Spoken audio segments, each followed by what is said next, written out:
Shootings కి వెళ్తున్నప్పుడు చెప్పు.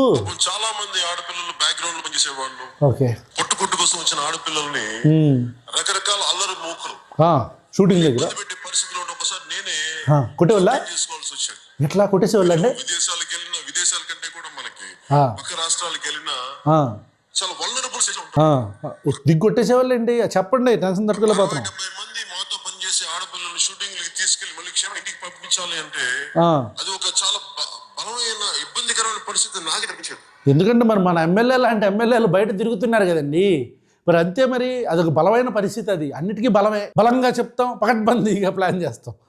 ఒక్కోసారి నేను నా కారులో పాపం నడిచొస్తా ఉంటే ముఖ్యంగా డాన్సర్స్ 60 మందిని ఎక్కించుకెళ్ళిపోవాలా నడిచి వచ్చేవాడు వాళ్ళ సంరక్షణ కోసం. ఏంటి బాబు నా కారులో పాపం నడిచొస్తా ఉంటే ముఖ్యంగా డాన్సర్స్ వాళ్ళు నా కారులో పంపించి నడిచి వచ్చేవాడు వాళ్ళ సంరక్షణ.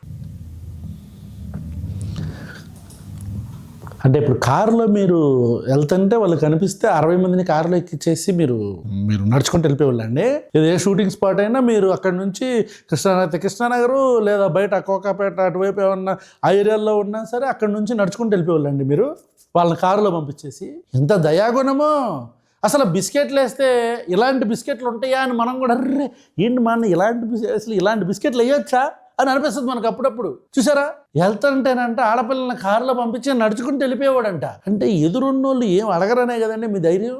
అబ్బా చెప్పుండ్రా అంటే చెప్తారు గింత పొడు.